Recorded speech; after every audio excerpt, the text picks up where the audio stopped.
الرحمن الرحیم الحمدللہ رب العالمین والصلاة والسلام علی سید الانبیاء والمرسلین الصلاۃ والسلام علیک یا رسول اللہ وعلی آلک و صحابک یا حبیب اللہ۔ آئیں ترکیب سیکھیں اور سکھائیں۔ اس کا سبق نمبر 4 سورۃ الفاتحہ کی یہ آیت ہے، ایاک نعبد و ایاک نستعین۔ صرف آج اس کے متعلق ہم کچھ سیکھیں گے، نحوی قاعدے شاعدے اور نحوی ترکیب، انشاءاللہ عز و جل مزہ آئے گا۔ توجہ ہے آپ کی؟ سب سے پہلے ایاکا ہے، یہ ایاکا ضمیر ہے۔ ضمیر کیا ہے؟ ضمیر کی جو تعریف ہے میں اس کی طرف نہیں جا رہا کیونکہ وگرنہ سبق ہمارا لمبا ہو جائے گا، چلے تھوڑا پڑھ ہی لیتے ہیں۔ ضمیر وہ اسم ہے جس کو وضع کیا گیا متکلم کے لیے، مخاطب کے لیے یا ایسے غائب کے لیے جس کا ذکر پہلے ہو چکا۔ دوبارہ پڑھ رہا ہوں، ضمیر وہ اسم ہے جس کو وضع کیا گیا تاکہ وہ اسم، وہ جو ضمیر ہے، دوبارہ واپس جا رہا ہوں، ضمیر وہ اسم ہے جس کو وضع کیا گیا تاکہ وہ اسم ضمیر دلالت کرے متکلم پر یا مخاطب پر یا ایسے غائب پر۔ یہ جو ایسے کا ہے نا، ایسے، یہ صرف غائب کے ساتھ، متکلم کے ساتھ نہیں، اور مخاطب کے ساتھ، اور متکلم مخاطب ان کے درمیان میں او ہے، کیونکہ ایک ہی وقت میں ضمیر ایک تینوں پہ دلالت تو نہیں کرے گی، یا متکلم یا غائب۔ اس لیے آپ پھر سنیں آخری مرتبہ، ضمیر وہ اسم ہے جس کو وضع کیا گیا تاکہ وہ اسم دلالت کرے متکلم پر یا مخاطب پر یا ایسے غائب جس غائب کا ذکر پہلے ہو چکا ہو۔ آگے 3 صورتیں ہیں، لفظاً، معناً، حکماً۔ یہ پھر کبھی پڑھاؤں گا، آج اتنا ہی ہے کیونکہ یہ ضمیر وہ اسم ہے جو وضع کی گئی ہے تاکہ یہ دلالت کرے مخاطب پر۔ یہ ضمیر وہ اسم ہے جس کو یہ ادھر میری انگلیوں ادھر دیکھیں، یہ ضمیر وہ اسم ہے جس کو وضع کیا گیا تاکہ یہ دلالت کرے مخاطب پر، کیونکہ مخاطب کی ضمیر ہے۔ جی ضمیر میں نے لکھا ہوا ہے، ضمیر کی یوں ہم نے پہلے ابتدا میں 3 قسمیں بنائی ہیں، مرفوع، منصوب، مجرور۔ یہ 3 قسمیں ہیں جی، مرفوع، منصوب، مجرور۔ آگے مرفوع کی 2 قسمیں ہیں، متصل، منفصل۔ یہ لفظ منفصل نہیں ہوتا، کئی طالب علم منفصل کہتے ہیں، یہ لفظ ہے منفصل، منفاطرن، منفاصلن۔ جی یہ متصل ہے، یعنی یہاں بھی لام مشدد نہیں ہے، متصل، منفصل۔ آگے منصوب کی بھی 2 قسمیں ہیں، متصل، منفصل، لیکن مجرور کی ایک ہی قسم ہے، متصل۔ مجرور منفصل نہیں ہوتا۔ جی ہم ان کی پہچان کروانے، اگرچہ ہمارا یہ سبق الگ موجود ہے لیکن ہم آج کے سبق میں چونکہ ضمیر آئی ہے تو ہم الگ پہچان کروانے لگے۔ سب سے پہلے مجرور کی پہچان کرواتے ہیں، تو مجرور کی ایک ہی قسم ہے، متصل۔ مجرور متصل کی پہچان کے 2 طریقے ہیں، حرف جار کے ساتھ آنے والی ضمیر ہمیشہ مجرور متصل، اسم کے ساتھ آنے والی ضمیر ہمیشہ مجرور متصل۔ جی ایک حرف جار ہے اور ایک اسم ہے، حرف جار کے ساتھ آئے گی تو مجرور متصل، اسم کے ساتھ آئے گی تو، ہاں حرف جار کے ساتھ آئے گی، یہ حرف جار ہے، یہ ضمیر ہے، حرف جار ہوگا، ضمیر مجرور ہوگی، جار مجرور مل کے متعلق ہو جائیں گے۔ یہ اسم ہے، یہ ضمیر ہے، تو اسم پکا کہتا ہے مضاف ہوگا، ضمیر مضاف ہے۔ ہم نے ضمیر مجرور متصل کی پہچان بھی پڑھی، ضمیر مجرور متصل کی ترکیب بھی پڑھی، یا حرف جار کا مجرور ہوگی یا مضاف الیہ۔ آگے ضمیر منصوب پڑھنے لگا ہوں، یہ 2 ہیں، متصل اور جی میں متصل پڑھنے لگا ہوں۔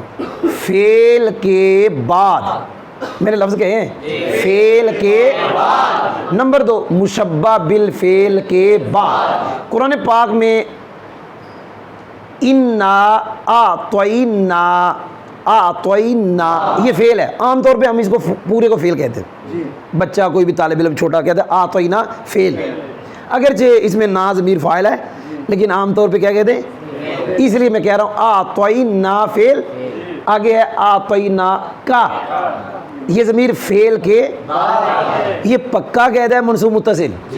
انزلنا یہ ہو منصوب متصل. انذرتا ہم منصوب متصل. لم تنذر یہ ہم ضمیر منصوب متصل. جو فعل کے بعد آئے گی وہ ضمیر کون سی ہوگی؟ منصوب. اسی طرح جو مشبہ بالفعل کے بعد آئے وہ بھی منصوب متصل. اننا اننا انہو انہم، اس طرح جو ضمیر آئے گی وہ کون سی ہوگی؟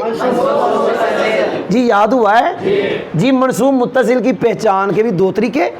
نمبر ایک فعل کے بعد، نمبر دو مشبہ بال. جی جو فعل کے بعد آئے گی مفعول بھی، جو مشبہ بالفعل کے بعد آئے گی وہ اس کا اسم انا کا.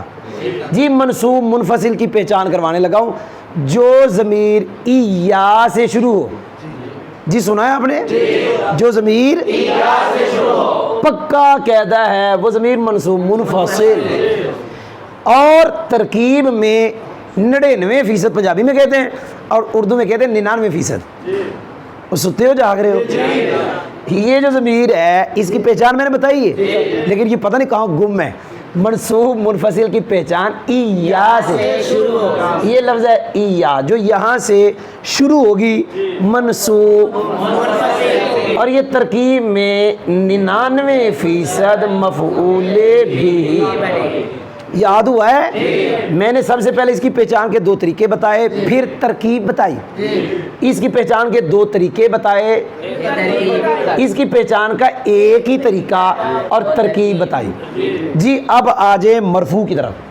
مرفوع دو ہیں، ایک ہے متصل ایک ہے. مرفوع متصل کی پہچان کے تین طریقے. سنا میں نے کیا کہا؟ کتنے طریقے؟ نمبر ایک فعل کے اندر. کس کے اندر؟ نمبر دو صیغہ صفت کے اندر. نمبر تین فعل کا جز. الحمدللہ آپ کہتے ہوتے ہیں ابھی ہم پڑھیں گے نا عبودو کے اندر آنا. کیا پڑھیں گے؟ پڑھیں گے نا. تو فعل کے جو اندر ہے پکی بات ہے مرفوع متصل. جی ایک پہچان صیغہ صفت کے اندر. میں نے اگلے دن بتایا تھا آپ کو صیغہ صفت تثنیہ ہو جمع ہو، داربان داربون، مضروبان مضروبون، پکی بات ہے وہاں ضمیر ہوگی ہما ہم. سنا نہیں آپ نے؟ یہ ہے جی داربان، اس کے اندر کیا ہے؟ ہما.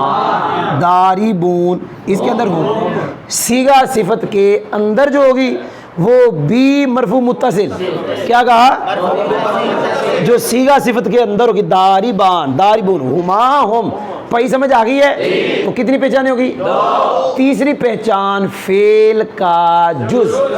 یہ جز حقیقت میں ہے نہیں ہے، جز کی طرح ہے. یہ کوئی بندہ ہماری غلطی نہ نکالے آپ اس کو جز کہہ رہے ہیں، یہ تو فاعل ہے. جز کی اس کے اوپر ہمارے پاس دلیل جامع میں لکھا ہوا ہے. یہ ہے جی ضربا. عام طور پہ بچہ اس کو کہتا ہے فعل. اس کے اندر یہ جو ہے نا الف یہ مرفوع متصل. 12 صیغے ماضی کے ہیں جہاں 7 ہوگی ضمیر اور جز کہیں گے، اور 9 صیغے مضارع کے ہیں جہاں ضمیر کو ہم کہیں گے یہ فاعل ہے، اور ایسے ہی جیسے فعل کا جز ہے. تو ہم نے اس کی پہچان کے کتنے طریقے بتائے؟ 3. فعل کے اندر، صیغہ صفت کے فعل کا جز. اور یہ ترکیب میں ضمیر ہمیشہ فاعل بنے گی یا نائب فاعل.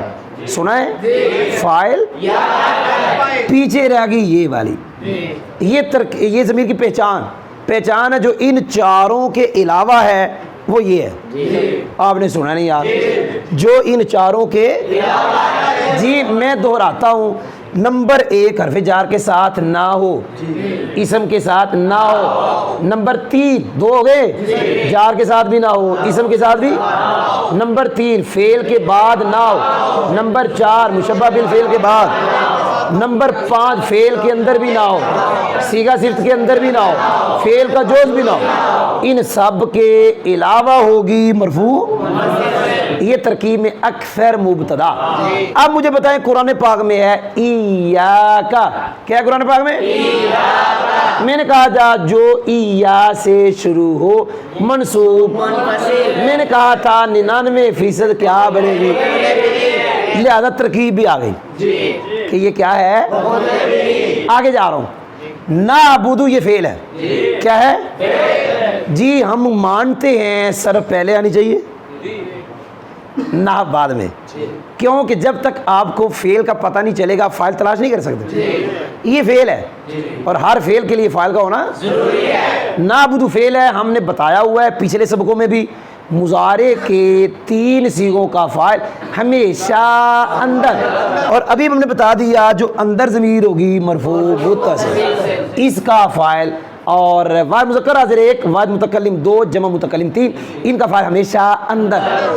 انتا آنا نحن، اس کا فاعل ہے جی آنا، جی ہو گیا، اور نہ یہ جمع کسی ہے، اچھا عیسیٰ یہ بول رہا تھا بار بار، یہ ہے نحنو، کیا کیونکہ نعبد جمع کسی ہے نا، تو واحد مذکر حاضر مضارع، واحد متکلم مضارع، جمع متکلم، ان کے اندر ہمیشہ فاعل اندر ہوگا، پکا ہے پہیا کہاں ہوگا، قیامت آ سکتی ہے، ان کا فاعل باہر نہیں آ سکتا، ان 3 کا فاعل باہر، اگر جو باہر ہوگا وہ فاعل نہیں ہوگا، وہ تقید ہوگا، اندر موقد ہو جائے گا، وہ تقید موقد تقید مل کے فاعل۔